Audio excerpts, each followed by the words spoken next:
தன்னுடைய கூட்டத்தை விட்டு தனியே சென்ற ஒரு பெண் குயின் உலகளவில் பலருக்கும் ஊக்கமளிப்பது சமூக ஊடகங்களில் பேசுபொருளாகியுள்ளது. திரைப்படத் தயாரிப்பாளரான வெர்னர் ஹெர்சாக் கடந்த 2007 ஆம் ஆண்டில் பெண் குயின்களை ஆவணப்படம் செய்வதற்காக அண்டார்டிகா சென்றார். அண்டார்டிகாவில் பெண் குயின்களின் கூட்டத்தைக் கண்ட ஹெர்சாக், அவைகளின் கூட்டத்திலிருந்து ஒரு பெண் குயின் மட்டும் விலகிச் செல்வதைக் கண்டு வியப்புற்றார்.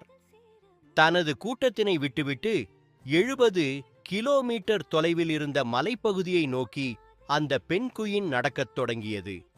பெண் குயின் வழிதவறி சென்றிருக்கும் என்ற ஐயத்தில் அந்த பெண் குயினை மீண்டும் அதன் கூட்டத்துடனேயே சேர்த்துவிட்டனர்.